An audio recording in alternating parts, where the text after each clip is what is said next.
Welcome to the Veil of Truth, your gateway to uncovering hidden insights and illuminating mysteries. I'm thrilled you've joined our global community. Whether you're watching from a bustling city skyline or a quiet countryside, we're glad you're here. Globe showing Europe, Africa, so tell me, where are you tuning in from today? Chapter 1: The Disturbance at Halcyon Cottage. The quiet village of Little Davenham seldom attracted attention. Nestled among rolling fields and orderly hedgerows, it prided itself on its tranquility. A motorcar passing down Sycamore Lane was enough to set the neighbours' curtains twitching. The postman's cough was discussed with solemnity at the grocer's. The villagers valued routine, where each day resembled the last, and where the greatest excitement came from the chimes of St. Mary's clock striking slightly out of time after a storm. It was, therefore, an unsettling event indeed when Mrs. Beatrice Chalmers of Halcyon Cottage discovered her parlour window ajar one September morning, the brass key missing from its accustomed hook, and, most grievous of all, her late husband's Georgian brooch absent from its velvet-lined case. Mrs. Chalmers was a woman of neat habits, her life ordered to the last teaspoon. She ironed her curtains every fortnight, polished the brass candlesticks each Monday, and kept her teacups aligned with military precision. A deviation from order, even so slight as a crooked rug, was to her a matter of great disturbance. The theft of a family heirloom was a catastrophe. The brooch itself was of some beauty, a delicate oval of chased gold, set with a cluster of small seed pearls. Though modest in value compared to the treasures one might find in Bond Street, to Mrs. Chalmers it was priceless, for it had belonged to her late husband, and she wore it each Easter Sunday in his memory. When she opened her jewel box that morning and found the velvet recess empty, she felt as though a part of her own past had been cut away. At once she summoned her maid, Elsie Crane, who turned pale and began wringing her hands. Elsie had dusted the parlour the evening before and sworn the brooch had been in its place. She denied all knowledge of the theft, though her nervousness only made her mistress more suspicious. Mrs. Chalmers then rang for Tom Withers, her gardener, who happened to be trimming the hedge. Tom was a stolid man, slow of speech, and he protested that he had seen nothing unusual, though he admitted, with some shame, that he often left the garden gate unlatched. It was not long before the local constable, Sergeant Mallory, was called to Halcyon Cottage. He was a conscientious fellow with a fondness for polishing his boots, and he examined the window with grave authority. A smudge of grey dust lay on the sill, which he declared might have come from a gloved hand. On the floor near the parlour door he discovered a torn glove, good leather, clearly not belonging to Tom or Elsie.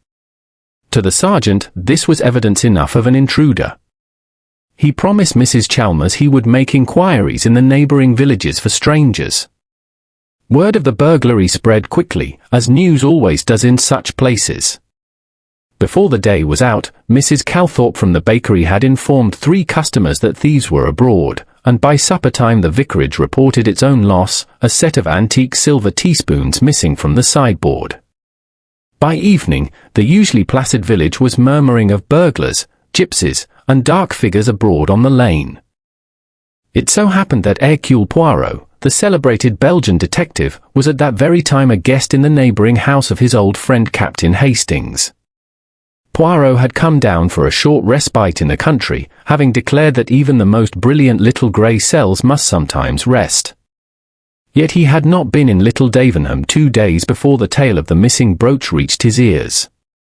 Hastings, who always enjoyed a local mystery, repeated the account with enthusiasm over breakfast. Poirot listened with a polite smile, his spoon poised delicately over his boiled egg. "A Georgian brooch, you say? And a window left open, with a glove torn? Curious, my friend, very curious. You don't think it was just some tramp?" Hastings suggested. Poirot shook his head. A tramp, Hastings, would hardly trouble himself with the fine brooch of a lady. No, there is order in this theft, precision. It has the appearance of the disorderly, but in truth it is too neat. Voila, I am intrigued. We must call upon this Madame Chalmers at once. Hastings protested weakly that they had promised a round of golf with the vicar, but Poirot was immovable. Within the hour, he had polished his shoes, arranged his moustache with military care, and buttoned his coat. With his characteristic, elegant bow, he declared, "To Halcyon Cottage we go.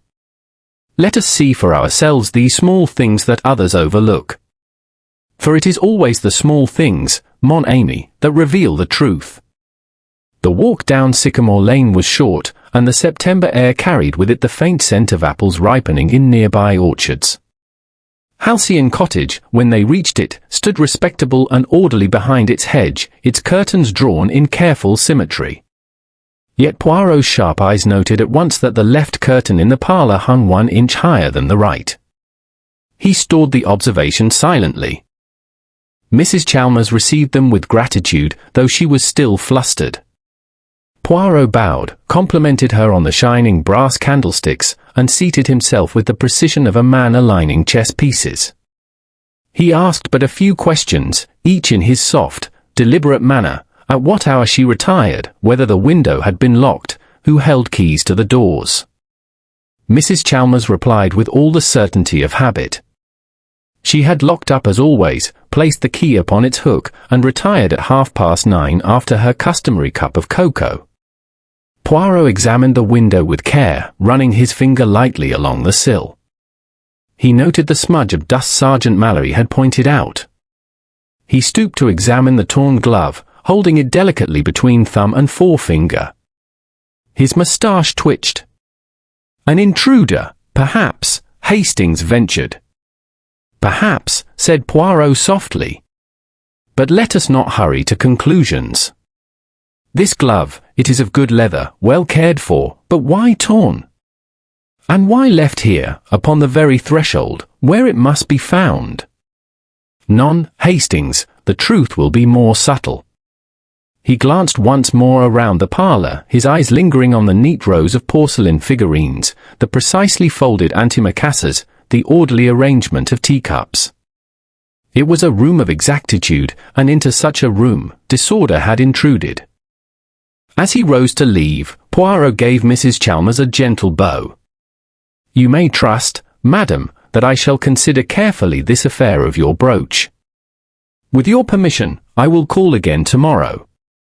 For the present, I advise calm. The truth, it will reveal itself, yes, through the little details."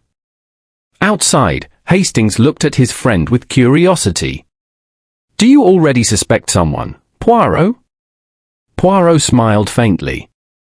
"I suspect, Hastings, only that this is no simple burglary. Already I see the hand that wishes to appear clumsy, but which is in fact very careful. Let us wait and watch. Patience, it is always rewarded." With that enigmatic remark, he tapped his cane upon the path, and they walked back towards Hastings's house. Behind them, Halcyon Cottage stood silent in the autumn sunlight, its windows gleaming, its secrets guarded, for now. Chapter 2, First Impressions and Small Things. The following afternoon dawned with a pale, uncertain sun that struggled through a gauze of autumn mist. The dew clung stubbornly to the hedges, and the grass of Captain Hastings's lawn glistened as though 1,000 tiny diamonds had been strewn upon it. Hercule Poirot, immaculate as ever in a perfectly pressed grey suit and a bowler hat tilted at the most exact angle, stepped out into the garden with the air of a man already occupied with matters far greater than the weather. "Hastings," he said, gesturing delicately with his cane, "today we return to Halcyon Cottage. Yesterday we looked, but today we observe. That, mon ami, is a distinction of the utmost importance." Hastings, who was still somewhat indignant at the loss of his golf outing, muttered something about mysteries being more trouble than they were worth. Yet he dutifully accompanied Poirot down Sycamore Lane, for he could never resist his friend's magnetism when a problem was at hand. Mrs. Chalmers received them promptly at the parlour door. She had recovered some composure since the first shock of the theft but remained anxious, her eyes darting nervously towards the empty jewel box that still sat upon the mantel as though reproaching her. "My dear madam," Poirot said with a courtly bow, "we intrude once more, but I assure you it is only in the service of restoring to you that which is lost. Permit us to make a few little inquiries, n'est-ce pas? Mrs. Chalmers, clearly relieved at Poirot's interest, agreed at once. The room revisited. Poirot began his inspection in silence. He moved about the parlour not with the brusque efficiency of the constable, but with the delicate tread of a dancer marking the steps of a waltz. He paused to note the precise position of the chairs, the faint impression of feet upon the carpet, the exact angle at which the curtains had been drawn. "Do you see, Hastings?" he murmured. "Here is order, the order of a mind most exact. Madame Chalmers is neat, yes, almost military. Therefore, when there is disorder, it is not accident. Regard, the left curtain, still it hangs 1 inch higher. Who drew it so? Not Madame, certainly. And this dust upon the sill, fine, grey, not from a labourer's hand. A glove, perhaps, but not one so coarse as to leave a tear in the leather. Non, it is curious indeed." Hastings frowned. "But surely the torn glove means something? It must belong to the thief." Poirot smiled indulgently. "Always you rush to the grand solution. Let us not forget, sometimes a glove is left to be found. A clue too obvious, too convenient, is no clue at all, but a distraction. The suspects appear." At Poirot's request, Mrs. Chalmers summoned those who worked about the cottage. Tom Withers, the gardener, arrived first. A man of broad shoulders and ruddy complexion, he removed his cap awkwardly and stood with an air of one unaccustomed to parlour conversations. "You were in the grounds that evening?" Poirot asked him gently. "Aye, sir. Went in about 6:30, once it were too dark for pruning. Didn't see a soul after that." Poirot tilted his head. "And the garden gate, Monsieur Withers, you left it latched?" Tom coloured slightly. "Well, sir, truth be told, I reckon I left it swinging. Never think on such things much." Poirot nodded, filing the information away. He asked no further questions, but Hastings noticed the faint narrowing of his friend's eyes. Next came Elsie Crane, the maid, a girl of perhaps 20, with fair hair pinned hastily back and a nervous manner that made her twist her apron strings. "I swear, sir," she said breathlessly, "the brooch was there when I dusted last night. I saw it myself, plain as day." "Calm yourself, mademoiselle," Poirot said soothingly. "No one accuses you. You went out that evening?" "Yes, sir, just for half an hour, to carry a parcel to the post. The grocer's boy saw me, I think." Poirot observed her carefully, noting the quick rise of colour in her cheeks, the way her hands would not be still. "Bon. And you locked the parlour window before you left?" Elsie hesitated the briefest moment. Yes, I believe so." Poirot inclined his head. "Merci. That is all for now." When the girl had gone, Hastings remarked, "She seemed nervous enough. Do you suspect her?" Poirot tapped his fingers together thoughtfully. "She is frightened, yes. But whether of guilt or of some other matter, that, Hastings, we must discover." The neighbour's tale. Later that afternoon, Mrs. Chalmers's neighbour, the housekeeper of Maple Lodge, called with her own account. She declared that her gardener had seen a figure moving near Halcyon's hedge at around 10 o'clock on the night of the theft. A man, he thought, of medium height, wearing a dark coat. Poirot listened gravely, asked the hour twice, and then dismissed the tale with a polite nod. But once the housekeeper had departed, he remarked to Hastings, "Notice, mon ami, how the hour is vague. 10 o'clock? Or perhaps 9:30. Perhaps 11. And a man of a medium height, what is that? It is everything, it is nothing. Such stories are like the smoke, they drift where the wind takes them." Hastings looked puzzled. but the gardener meant well. Bien, sir. But meaning well is not the same as seeing clearly. It is for us to separate the smoke from the fire. Poirot thinks. As the afternoon drew into evening, Poirot requested a final look at the jewel case upon the mantel. He examined it with a magnifying glass produced from his pocket, running a fingertip lightly across the velvet recess. Interesting, he murmured. You observe, Hastings, a faint line here, as though the brooch were lifted not gently, but hastily. And the clasp, it has been strained.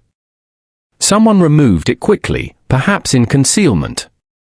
Then it must have been an intruder, Hastings insisted. Not so fast, my friend. An intruder would have time, yes? For he enters secretly. But one within the house, who borrows something not his own, he must act with haste. Always we ask, who had opportunity? Who could enter this room without breaking, without fear of discovery? Hastings frowned again, but Poirot merely adjusted his hat and offered Mrs. Chalmers a reassuring smile. Madam, fear not. Your brooch, it will return to you. Of that I have no doubt. For the truth, it is already whispering. One must only listen carefully. With that enigmatic pronouncement, Poirot took his leave, his cane tapping rhythmically along the flagstone path. Hastings followed, shaking his head. You've noticed something, Poirot. I can tell. Poirot's moustache twitched. I have noticed many small things, Hastings. And it is the small things, always, that lead us to the heart of the great mystery. The evening mist gathered once more along Sycamore Lane as they walked back towards Hastings's house. In Halcyon Cottage, the shadows deepened across the parlour, where the empty jewel case gleamed faintly in the twilight, a silent reminder that order had been broken, and that somewhere close by, someone knew more than they admitted. Chapter 3: The Silver Spoons and a Complicated Heart. The morning following their second visit to Halcyon Cottage brought new developments that stirred the village from idle speculation into a state of eager gossip. Hastings returned from his errand to the grocer with eyes alight and a newspaper folded dramatically beneath his arm. Poirot, he exclaimed, the vicarage has been struck as well. The Reverend Alston has lost a set of antique silver teaspoons. Vanished from his sideboard as neatly as you please. It's in the paper, though how they print such things so quickly I cannot imagine. Poirot, seated at the breakfast table with his egg precisely 3.5 minutes boiled, raised an eyebrow. ABN, Hastings, the village is becoming quite the stage for petty larceny. First the brooch, now the teaspoons. Coincidence, do you think? Hardly. It must be the work of the same scoundrel. And look here, Hastings jabbed a finger at the column, the spoons were returned this very morning. Left in an envelope upon the vicar's garden bench, without so much as a note. Poirot's moustache quivered faintly. Returned, you say? Ah, la la, what a curious conscience our thief possesses. He steals, and then he repents. It is most irregular. Not irregular at all, Hastings countered. Why, the fellow must have lost his nerve. Realized the village was on guard, and thought it safer to give them back. Poirot merely smiled, and spooned his egg with neat precision. We shall see, mon ami. We shall see. A visit to the vicarage. Later that day, Poirot and Hastings called upon the Reverend Alston at the vicarage. The vicar, a tall, lean man with gentle eyes, welcomed them with more embarrassment than distress. It is a ridiculous business, Monsieur Poirot, he said apologetically, showing them the envelope that had been left upon the bench. Inside lay the set of 6 teaspoons, each engraved with a delicate pattern of vines. I hardly know why anyone would bother with them. They are of little value save for sentiment. They belong to my sister, you see. Your sister? Poirot inquired with interest. Yes. She passed away many years ago, but the spoons were hers, and I have kept them as a remembrance." As the vicar spoke, Poirot's eyes lingered on the man's hands, which trembled ever so slightly when he replaced the spoons. There was a shadow in his tone, a depth of feeling far stronger than the occasion required. "Tell me, Monsieur le Vicaire," Poirot asked softly, "did you mention this sentimental value to anyone?" The vicar hesitated. "Why, I may have spoken of it once or twice. I cannot recall to whom." Poirot inclined his head gravely. "Then, perhaps, it is not the spoons themselves, but what they symbolize, that tempted someone." "Merci, monsieur." "The nephew Leonard." Their next call was upon Leonard Hargrave, Mrs. Chalmers's nephew. Leonard lodged at a modest inn near the High Street, where he spent more time than was considered respectable. He was a man in his 30s with sharp features and the restless air of one perpetually dissatisfied with his fortunes. "Look here," he said at once, when confronted with Poirot's questions, "I've nothing to do with Aunt Beatrice's brooch." "Yes," I argued with Finch, "but what of it?" "I was at the public library until closing on the very evening in question. Plenty of people saw me." Hastings, privately, thought Leonard's defensive tone suspicious, but Poirot merely nodded. "You are fond of the library, monsieur?" "Fond? Not especially. But one must do something to pass the time." Leonard gave a short laugh. "The truth is, I've been looking into Aunt Beatrice's affairs. She guards her will jealously, you know, and there has been talk she means to alter it. If she does, I dare say my portion will shrink to nothing." Poirot's eyes sharpened. "So you were concerned about money?" Leonard scowled. "Wouldn't you be in my place? Still, I've not sunk to stealing family trinkets. I've debts, I'll not deny it, but I've my pride." When they had left the inn, Hastings burst out, "Surely, Poirot, the fellow all but confessed his motive. He has debts, he quarrelled with Finch, and he was out late that evening. Who else could it be?"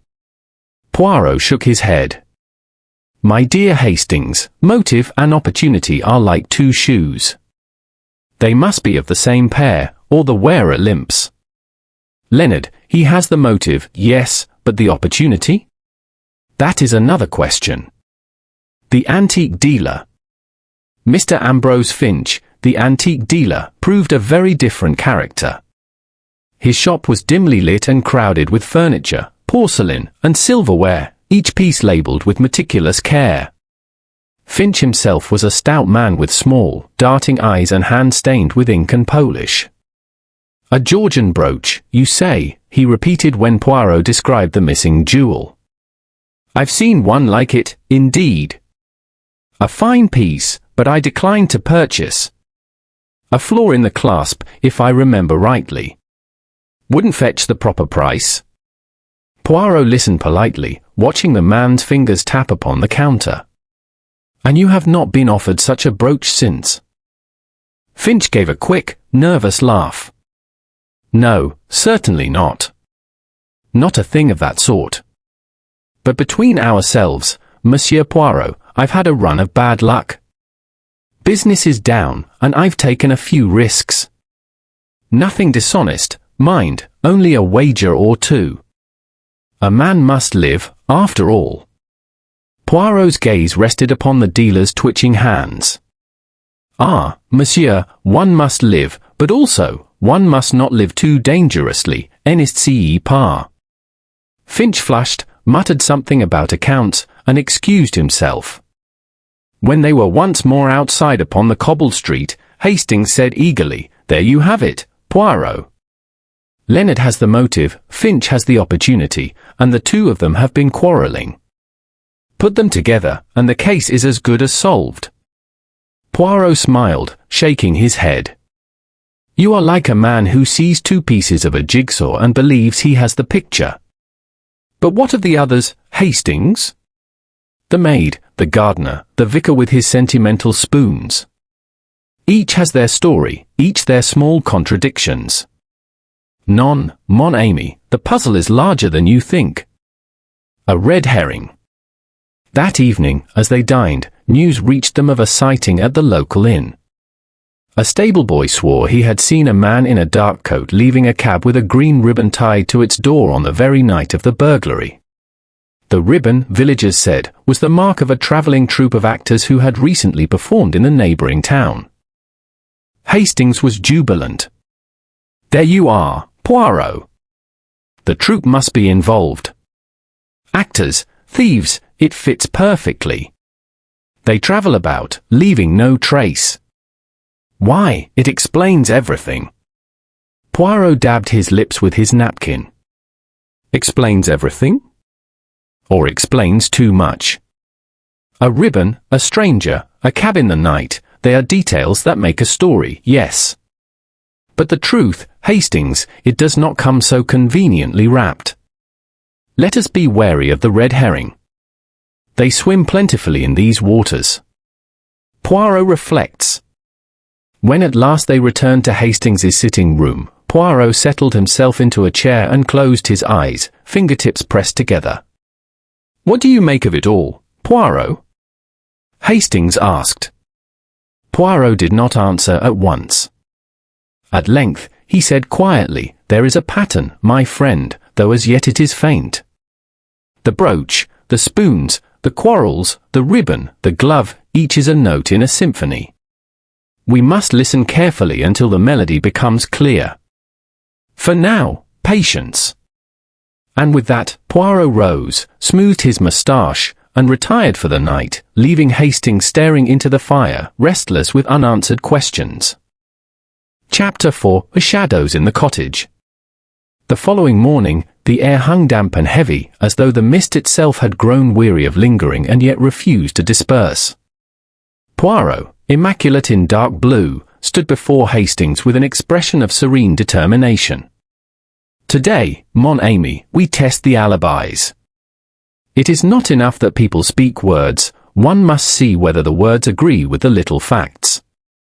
For it is the little facts that never lie." Hastings fetched his hat, still doubtful. "But surely the police will have done that already." Poirot smiled gently. "The police, they confirm the grand things. They ask, 'Where were you at such an hour?' and if the answer is plausible, they are content. But the mind criminal, Hastings, he builds his story upon sand. A detail here, a detail there, and the sand, it shifts. We shall see today whose story shifts beneath our feet." Return to Halcyon. Mrs. Chalmers welcomed them once more into Halcyon Cottage. Her composure had steadied, though her eyes retained a flicker of anxiety whenever they strayed towards the mantel. "Madam," Poirot said warmly, "I must trouble you again. Might we speak once more with your maid and gardener? It is only a matter of routine, I assure you." "Of course, Monsieur Poirot. I only wish it all to be cleared away." Elsie Crane appeared first, still twisting her apron strings. She curtsied awkwardly and avoided Poirot's eyes. "Tell me again, mademoiselle," Poirot said kindly, "of your errand to the post. You left at what time?" "Just after 7, sir. I took the parcel straight down the lane. The grocer's boy saw me near the post office." Poirot tilted his head. "And you locked the parlour window before you left?" "Yes, sir, I believe so." Poirot's eyes gleamed. "You believe so? Or you did so?" Elsie flushed. I must have done. I always do." "Always?" "Yet habit, it is a curious thing. Sometimes it is broken when the mind is distracted. Tell me, mademoiselle, this parcel you posted, it was for whom?" "For my cousin in Reading, sir. A scarf I knitted." Poirot smiled. "Très bien. You are kind to your cousin. And did you wrap it yourself?" "Yes, sir." Poirot inclined his head, as though satisfied, and dismissed her. But Hastings, who knew his friend too well, whispered once she had gone, "You notice something, Poirot?" Poirot merely adjusted his cuffs.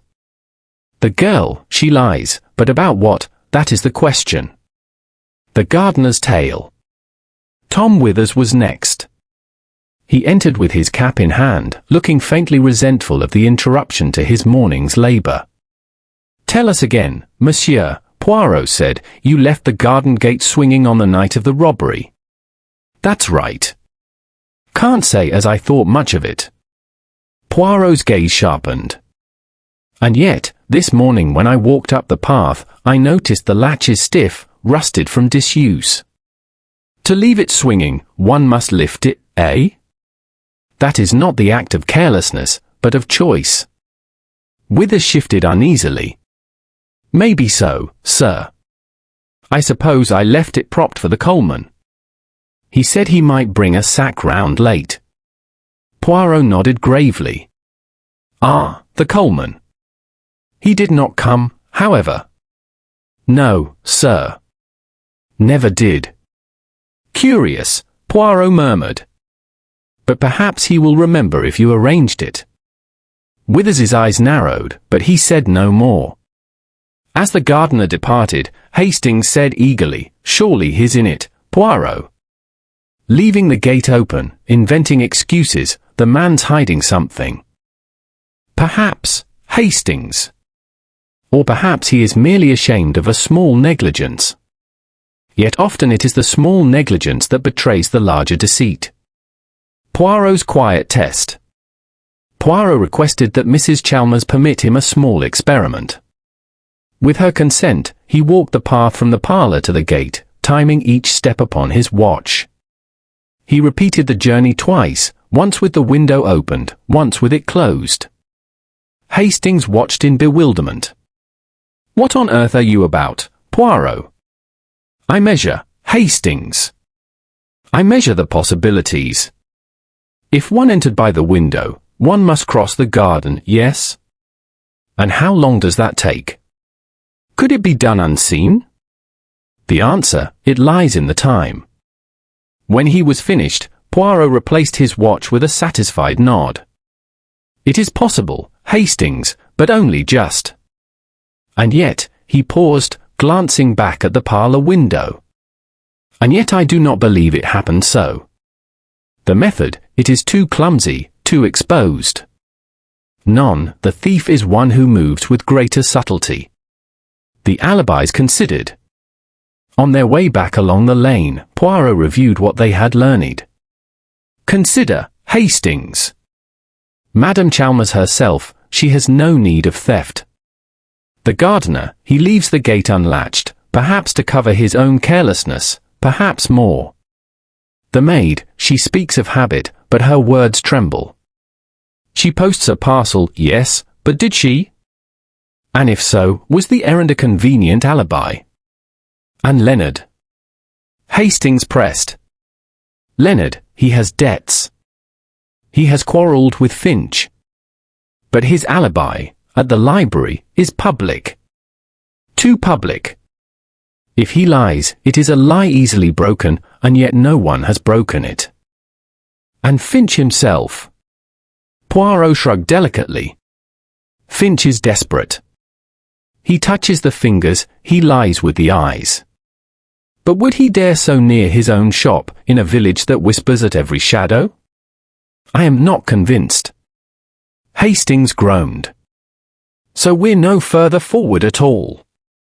Poirot's eyes twinkled. "On the contrary, my friend, we are precisely where we should be. The lies, they are surfacing. Soon we shall see which lie hides the truth. An evening discovery." That evening, while Hastings smoked by the fire, Poirot carefully examined a small scrap of paper he had requested from Mrs. Chalmers, the post office receipt for Elsie Crane's parcel. He compared the handwriting to a note he had quietly borrowed from the maid's quarters earlier that day. "The same hand," he murmured, "and yet, the signature differs. She wrote the label, yes, but the posting, the posting is another matter. Hastings," he said aloud, "tomorrow we visit the post office. we shall see whether the parcel truly went as she claims. For always, Mon Ami, the post office remembers. Closing the day. As Poirot retired, he looked unusually grave. Hastings, this case, it is not merely a theft of a jewel. It is a theft with a purpose, a theft that speaks of secrets. The brooch, the spoons, the lies, the open gate, they are the notes of a song. And I tell you this, the song is not yet finished. But soon, très bientôt, we shall hear the refrain. With that, Poirot smoothed his moustache, extinguished the lamp, and left Hastings staring once again into the shadows, where questions grew thicker than the autumn mist. Chapter 5: The Parcel and the Puzzle. The morning brought with it a faint chill, a reminder that autumn was deepening and the long evenings of firelit parlours would soon yield to the bitter winds of winter. Poirot, however, was unmoved by the weather. He announced at breakfast with calm certainty, "Today, Hastings, we go to the post office. The maid's parcel, it holds the key to our mystery." Hastings raised his brows. "You really think so? A knitted scarf hardly compares with a jewel worth £100. Poirot tapped his finger against the sugar bowl. "Mon ami, the value of an object lies not in its worth to the world, but in its worth to the one who desires it. A scrap of paper, a trinket, a spoon, all may be priceless if they conceal a secret. Come, let us see whether our mademoiselle tells the truth." At the post office. The post office of Little Sycamore was a modest affair, a corner room in the grocer's shop, where one elderly clerk presided over stamps, parcels, and gossip alike. She looked up sharply as Poirot entered, his presence like a splash of colour amid the brown shelves and grey walls. "Good morning, madam," Poirot said, bowing slightly. "We wish to ask about a parcel posted here 2 nights past. A small bundle, addressed to reading. Perhaps you recall it." The woman pursed her lips, riffling through her memory. "I remember plenty of parcels, sir. But now you mention it, yes, there was a girl, young, fair hair. She came in hurried, just before closing. Said it was for her cousin, though she seemed more flustered than most." "Flustered, madam?" Poirot's voice was velvet. Like she was in a rush. She handed it over, but I recall it weighed almost nothing. Light as a feather." Poirot's eyes gleamed. "And the address?" "Reading, sir. But I've a mind it was written oddly. Neat hand, but the letters, sharp, pointed. Not a girl's writing at all, more like a gentleman's." "Très intéressant," Poirot murmured. "And you posted it, of course?" The woman shook her head. "That's the strange part. She never paid for the stamp. Left the counter in a muddle, and when I called after her she'd gone. I put the parcel aside, meaning to ask next day, but when I came in the morning, well, it was gone. Vanished from the shelf." Poirot gave a small bow of thanks, his moustache twitching with satisfaction. "Merci, madam. You have been most helpful." The twist. As they walked back along the lane, Hastings was bursting with indignation. "Do you see, Poirot? The girl lied outright. The parcel was never posted at all. Someone took it, and she never said a word. Why, it's as plain as day she's in it." Poirot raised a finger. "Not so plain, Hastings. Observe carefully. The girl, she wrapped the parcel, yes. But she did not address it. The hand was not hers. Therefore, she is party to a deception, perhaps unwillingly. Someone gave her that parcel, someone stronger than she, someone she feared. Her task was only to deliver. But she bungled it, and the parcel disappeared. Then who took it?" Poirot stopped on the path, gazing thoughtfully at the mist over the hedges. "That, Hastings, is the true question. For the thief of the brooch, perhaps, and the taker of the spoons, perhaps also, are one and the same as the remover of the parcel. And what is in the parcel? Ah, voila, not a scarf, but something altogether more precious. A new suspect. That afternoon they returned to Halcyon Cottage, where Poirot requested another word with Elsie. The girl entered, pale and anxious, twisting her apron as ever. Mademoiselle, Poirot began softly, when you went to the post office, you carried a parcel, yes. But it was not you who addressed it. Who wrote the name? Elsie's lips parted, her face drained of colour. I don't know what you mean. Poirot's voice grew firmer. Do not be afraid. I know it was not your hand. Tell me, who gave you the parcel? For a moment it seemed she would deny everything. Then, with a sob, she whispered, Mr. Leonard. He begged me to take it. Said it was private, that no one must know. I thought it was only papers. I swear I never looked inside. Poirot nodded gravely. And when the clerk called after you for payment, you left quickly, eh? Yes, sir. I was flustered. And when I returned the next morning, I meant to explain, but Mr. Leonard told me to say nothing. He frightened me, sir. He has a temper. Poirot dismissed her gently, promising her safety. When she had gone, Hastings could no longer contain himself. Leonard again. First debts, now secret parcels. Poirot, he must be the culprit. We found him out at last. Poirot was silent for a long moment. Then he said softly, perhaps, Hastings. And yet, why steal a brooch so clumsily, if already one has the girl to do one's errands? Why stir suspicion? No, there is more. Much more. A clue in the parlour. Before they departed, Poirot requested once more to examine the mantel.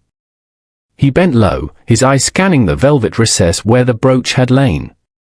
Then, with the tip of a pencil, he lifted a tiny scrap of paper caught in the velvet's edge. What's that? Hastings asked. Poirot held it up delicately. It was no larger than a fingernail, but upon it was printed the corner of a letter, and a crest, faint but distinct. A bird, perhaps a falcon, clutching a scroll. A crest, Poirot murmured. And one I have seen before. Hastings frowned. Where? Poirot smiled enigmatically. That, my friend, I shall not yet say. But it tells us this, the brooch is not the true prize. The brooch is camouflage. What was taken lies within a paper, and the paper belongs to a family whose crest is this. Poirot reflects. As they walked homeward, Hastings was near to exasperation. Camouflage. Secrets. Crests. Poirot, you'll have me believe the whole affair has nothing to do with jewels at all. Exactly so, Hastings, Poirot said calmly. Think of the spoons, stolen, then returned. Think of the brooch, removed hastily, as though only to mask the taking of something else. And now the parcel, gone before it could leave the post. No, mon ami, this is not theft for greed. It is theft for silence. Someone hides a secret, and the trinkets, they are but the smoke. The fire lies elsewhere. Hastings shook his head. But who? And why? Poirot's eyes twinkled. Patience. We have the shadow of the culprit already. Soon, we shall see the man himself. Until then, we watch, and we wait. For the smallest detail, it will reveal all. That night, as Hastings retired, he could not shake Poirot's words. Not jewels, not silver, but secrets. And somewhere in the quiet cottages of Little Sycamore, someone trembled in fear that those secrets would soon be revealed. Chapter 6, Whispers of the Past. The morning sky was pale and colourless, the kind of sky that offered no promise of sunshine. Yet Poirot seemed invigorated, his eyes bright and his step brisk as he descended to breakfast. Hastings, yawning over his coffee, regarded him with suspicion. "You've that look again, Poirot, the look that tells me you're already half a dozen steps ahead of the rest of us. You've found something out, haven't you?" Poirot smiled enigmatically. "I have found, Hastings, only that which was already before us. The difficulty is never in the absence of clues, but in their arrangement. Like a puzzle, one must see how the pieces fit." He tapped his moustache thoughtfully. "Today we visit Mrs. Chalmers again. There are questions she has not answered, because we have not yet asked them. The crest." At Halcyon Cottage, Mrs. Chalmers received them with polite courtesy, though Poirot observed the faint shadow beneath her eyes, a weariness beyond mere worry for a lost brooch. "Madam," he began gently, "I regret that I must trouble you once more. In the recess of your jewel case, I found a scrap of paper. Upon it, a crest, a bird clutching a scroll. You know it, perhaps?" Mrs. Chalmers stiffened, her hands tightening upon the arm of her chair. "A crest?" "I cannot say." Poirot leaned forward slightly. "Permit me to remind you. It is the crest of the Hargrave family. Your late husband's family, is it not?" Her lips parted, but no sound emerged. For a long moment she sat in silence, and then she whispered, "Yes. The Hargraves." Hastings, startled, blurted out, "Then the paper must have been connected to your husband. But what could it have to do with the brooch?" Mrs. Chalmers's eyes flickered anxiously towards Poirot. "I do not understand." "What paper?" Poirot's voice softened. "Perhaps one relating to an inheritance, or an agreement. Something you had reason to keep hidden." She shook her head quickly, almost too quickly. "No, Monsieur Poirot, nothing of the kind. My husband's affairs were simple. There was no paper of importance." But Poirot saw the tremor in her hands and the sudden flush in her cheeks. He said nothing further, merely bowing courteously as though accepting her denial. "Leonard returns." As they departed, they nearly collided in the lane with Leonard Hargrave, who strode towards the cottage, his expression sour. "Well, Monsieur Poirot," he said, with thin sarcasm, "still poking about? My aunt has nothing worth stealing, except perhaps her peace of mind." "On the contrary, Monsieur," Poirot said smoothly, "your aunt possesses something of very great value indeed." Leonard gave a short, bitter laugh. "Then you know more than I. She's kept me in the dark all my life." He brushed past them without another word, disappearing into the cottage. Hastings frowned. "He's as surly a fellow as I've ever met." "Do you really think he's after her money, Poirot?" Poirot's eyes narrowed. "Not her money, Hastings. Something more subtle. But let us not leap ahead. We must first look to the past, for the past, it always leaves its shadow upon the present." The old clerk. Later that afternoon, Poirot guided Hastings into the neighbouring town of Braxton. Their destination was the solicitor's office of Mr. George Whitfield, a clerk who had once managed the affairs of the Hargrave family. Whitfield, a dry, spare man with pince-nez, received them stiffly. But when Poirot mentioned the crest, his manner softened with curiosity. "The Hargrave crest, yes. A falcon with a scroll. That family had tangled affairs, Monsieur Poirot. There were debts, and whispers of disputes over property. But the matter was hushed, always hushed." Poirot inclined his head. "And Mrs. Chalmers? Was she aware of these matters?" Whitfield hesitated. "She must have been. There was a document, a codicil to the will of her late husband. It was never made public. I drew it up myself, but it disappeared before it could be executed." "Disappeared?" Hastings repeated. "Yes. vanished from my desk. I suspected then, well, no matter. Suffice it to say, without that codicil, certain property remained entangled.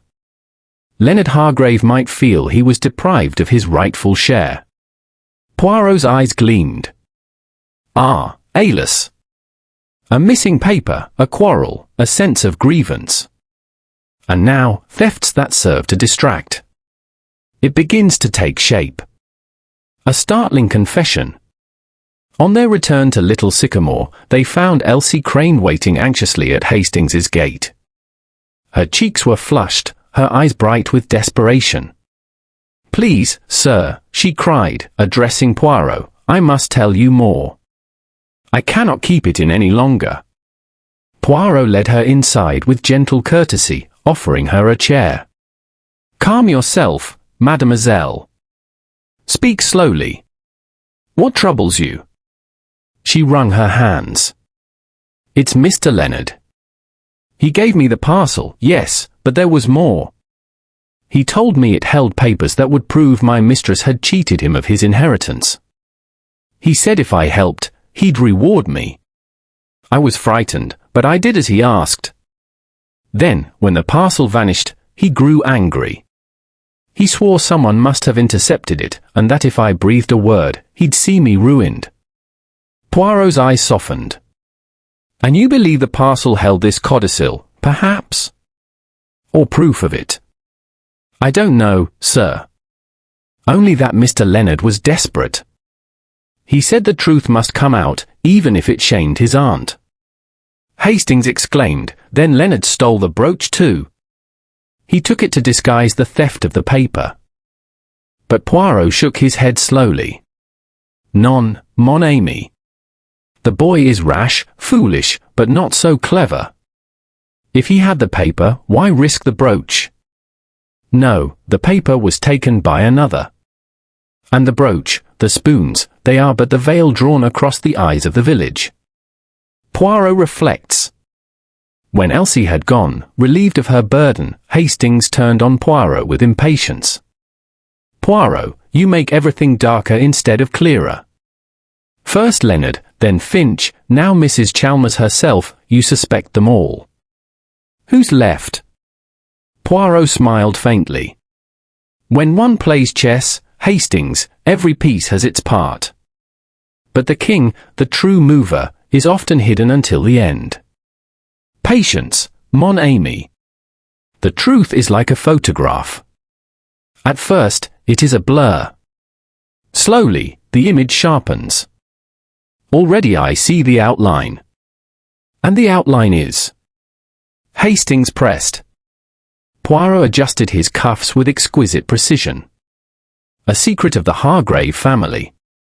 A secret worth lies, theft, and perhaps worse. That is all I shall say, for now." The evening realization. That night, long after Hastings had gone to bed, Poirot sat alone by the fire. He placed upon the table the tiny scrap of paper with the Hargrave crest, the police report of the spoons, and the testimony of Elsie Crane. He studied them in silence, then murmured to himself. "It is not the jewels. It is not the silver. It is the paper. Always the paper. Someone fears what it reveals. Someone who would rather cloak their fear in petty theft than face exposure."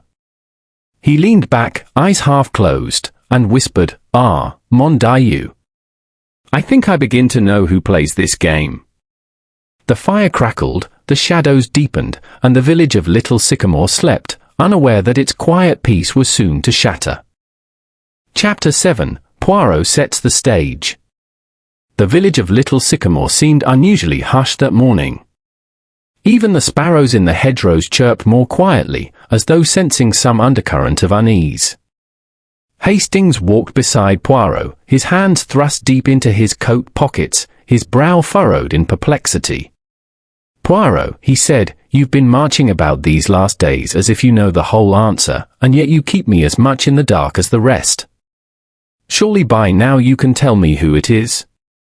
Poirot smiled serenely, his moustache twitching upward at the corners. "Patience, mon ami. To reveal the truth too soon is like cutting the play in the second act. The audience must wait until the final curtain. For now, we arrange the stage, and the actors must take their places. The postmaster's reminder. Their first stop was the post office once again. The elderly clerk recognized them at once and, with a little relish, recounted another detail she had recalled overnight.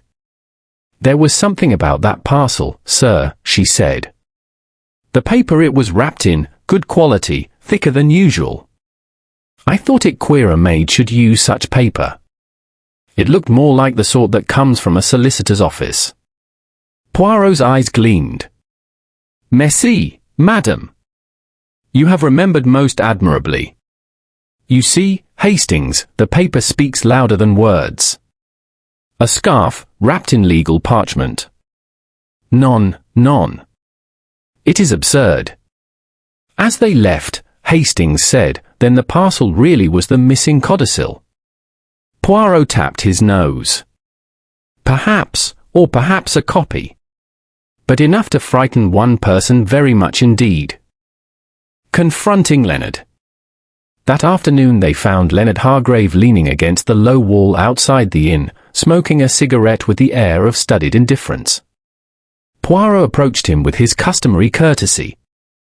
"Monsieur Leonard, may we speak frankly? You asked the maid to carry a parcel, did you not?" Leonard stiffened, then gave a harsh laugh. "So Elsie's squealed, has she? I might have known she hadn't the backbone to keep a secret." "Secrets, monsieur, are difficult things," Poirot said smoothly. "But let us be clear, what was in the parcel?" "Papers," Leonard said defiantly. "Proof my aunt cheated me. She thinks the estate hers, but there's more to it. My uncle meant me to have my share. Finch knew it, too. He saw the paper once, that's why he and I quarrelled.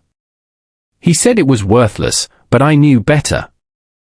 Hastings was about to press him further, but Poirot held up a hand. "And yet, monsieur, the parcel never reached reading.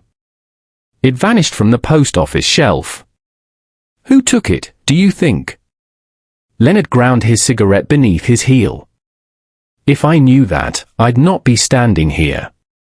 But mark me, Poirot, whoever has it will find I won't be cheated again." Poirot inclined his head gravely. "Merci, monsieur. You have been most candid." As they walked away, Hastings muttered, "There you are, Leonard as good as admits it. He wanted the paper.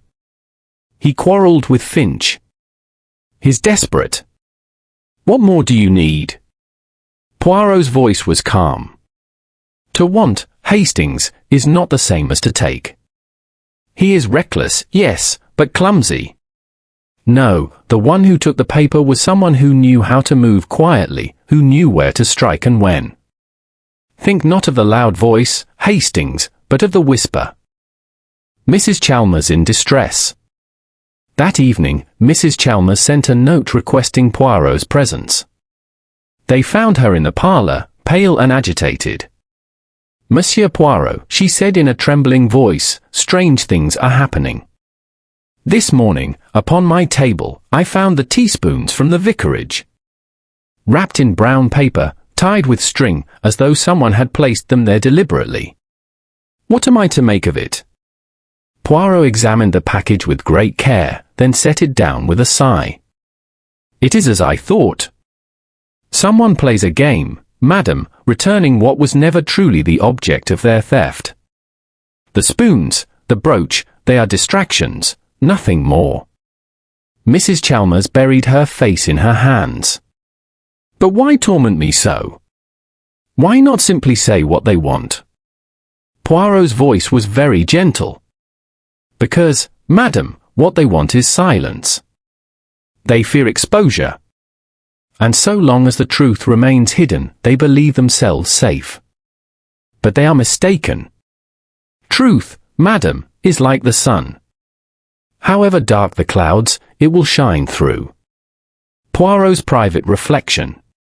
When they had left Halcyon Cottage, Hastings burst out, she's terrified, Poirot. Surely you can't suspect her still. Poirot's eyes gleamed. I suspect everyone, Hastings, until the last moment. But more than that, I observe. And I observed just now that upon her writing desk lies a small box of parchment paper, the very kind described by the postmistress. What say you to that? Hastings was thunderstruck. Then she herself. Poirot raised a hand. Patience. The stage, it is not yet set. But the actors, they reveal themselves. Tomorrow, we draw them all together. And then, mon ami, you shall see the little grey cells at work. The next morning, letters went out across the village, written in Poirot's neat, foreign hand. Each requested the presence of the addressee at Halcyon Cottage that very evening. Mrs. Chalmers, Leonard Hargrave, Ambrose Finch, the vicar, the maid Elsie, and the gardener Withers, all were summoned. Hastings watched with astonishment as Poirot sealed the last envelope. You mean to confront them all together? Like on the stage of a theatre. Poirot smiled. Mais oui, Hastings. It is a drama, is it not? A comedy of errors, a tragedy of greed. The truth, it will play out before us. And I, Hercule Poirot, shall be both director and audience. The gathering storm. As the day passed, word of the gathering spread through the village, stirring curiosity and unease in equal measure. By evening, Halcyon Cottage was alight with lamps, and the parlour had been arranged with chairs in a semicircle, as though for a performance. The jewel case sat upon the mantel, its velvet recess still empty, a silent witness to the crime. Poirot stood at the centre of the room, immaculate in black suit and patent leather shoes, his moustache gleaming like a silver crescent. Hastings took his seat at the side, heart thumping with anticipation. One by one, the suspects arrived, Mrs. Chalmers, pale but composed, Leonard, defiant, Finch, fidgeting, Elsie, nervous, Withers, surly, the vicar, dignified but uneasy. Poirot greeted each with a courteous bow, then raised his hands for silence. Mesdames, messieurs, he began, his voice smooth and deliberate, we are assembled tonight to end this little drama. The theft of a brooch, the disappearance of spoons, the vanishing of a parcel, all these are not accidents, but parts of one design. Tonight, I shall show you the pattern. A ripple of tension passed around the room. Hastings gripped the arm of his chair, scarcely breathing. Poirot's eye swept across the assembly, keen and bright as a falcon's. The time for secrets is over. Tomorrow, you shall hear the truth. Chapter 8, The Curtain Falls. The room at Halcyon Cottage was thick with anticipation. Outside, the night pressed close against the windows, but within, the lamps burned brightly, illuminating the tense faces of those gathered. Hastings sat at the edge of his chair, eyes fixed on Poirot, who stood as serene as a conductor before his orchestra. Poirot smoothed his moustache with deliberate care, then spoke, his voice quiet but carrying clearly to every corner. Mesdames, messieurs. Tonight, we put an end to confusion.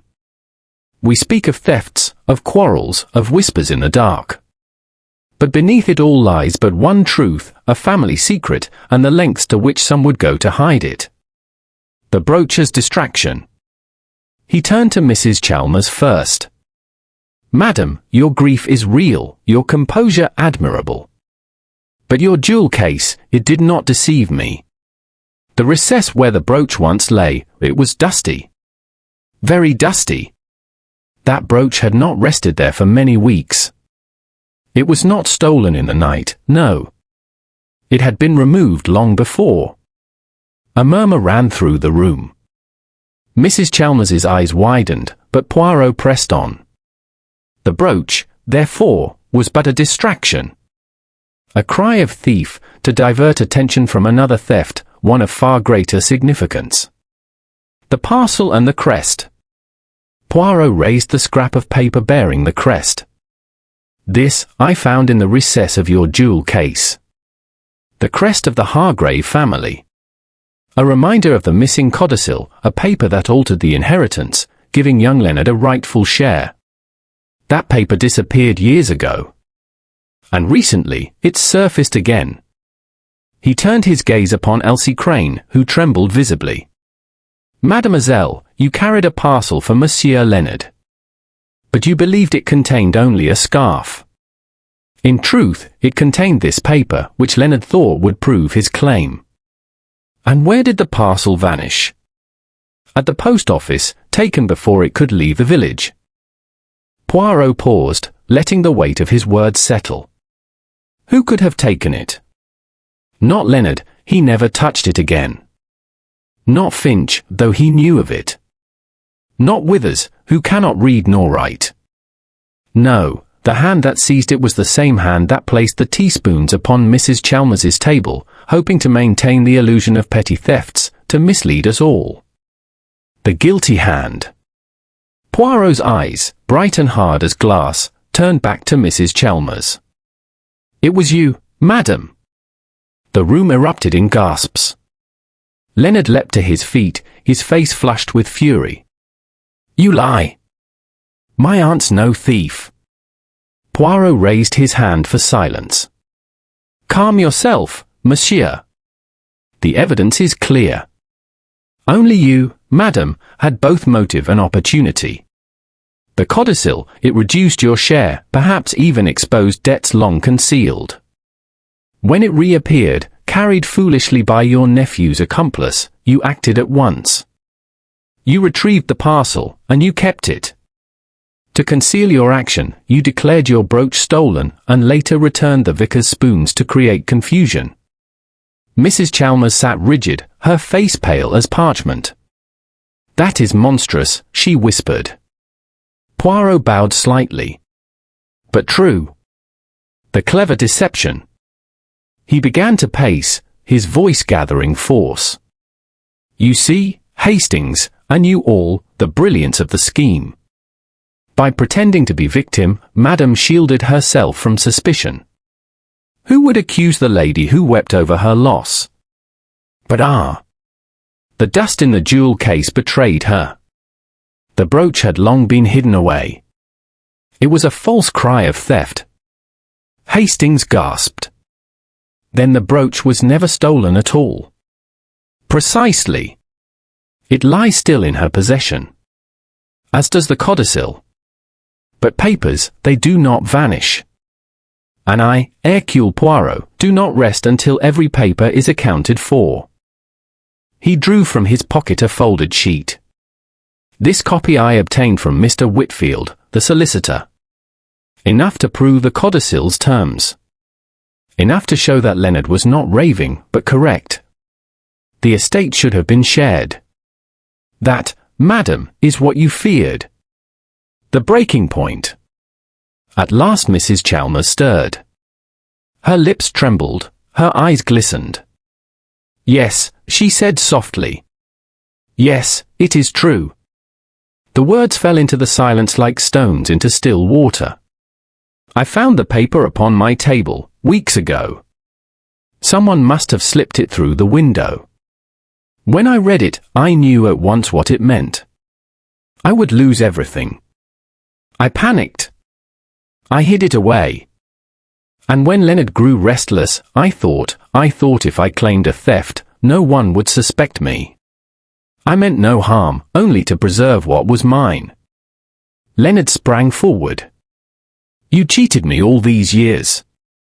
Mrs. Chalmers's composure faltered, and she sagged against the chair, her dignity crumbling. "It was mine to keep," she murmured.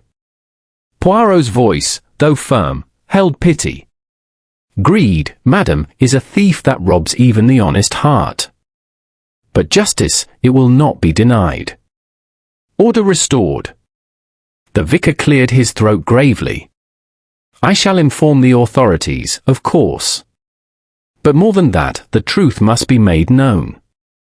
The Hargrave name deserves no less." Ambrose Finch, pale and shaken, muttered, "I never thought it would come to this. I knew of the paper, yes, but I dared not speak." God forgive me. Poirot inclined his head. You were weak, monsieur, but not criminal. It is she who bears the weight. Elsie Crane, tears streaming, whispered, I never meant to harm anyone, sir. I only did as I was told. Poirot gave her a kind look. Courage, mademoiselle. You were but a pawn in a greater game. Poirot summing up. At last, Poirot turned to Hastings, his eyes twinkling. You see, mon ami, how the little grey cells have served us. A dusty recess, a scrap of parchment, a maid's frightened words, these were enough to unmask the truth. Always it is the details, the tiny things, that betray. The great dramas of men are written not in bold strokes, but in the smallest of lines. Hastings shook his head in admiration. Upon my word, Poirot, you've done it again. I thought Leonard the guilty one from the first. Never would I have guessed his aunt. Poirot smiled modestly. That, Hastings, is why you are the good soldier, brave, loyal, but too quick to judge. And I am the detective, who sees the whole picture. The final word. The assembly dispersed slowly, leaving only Poirot and Hastings by the dying fire. Poirot stretched his hands towards the warmth, his expression serene. It is finished, mon ami. Order has been restored. The truth, it is like the light. Once revealed, it cannot be hidden again. Hastings looked at him with affection and wonder. I don't know how you do it, Poirot. But I'm dashed glad you do. Poirot inclined his head with quiet pride. It is simple, Hastings. One uses the little grey cells, and one never underestimates the dust upon a jewel case. And with that, Hercule Poirot, having untangled another web of human folly, leaned back, his moustache gleaming in the firelight, and allowed himself the smallest, most satisfied of smiles.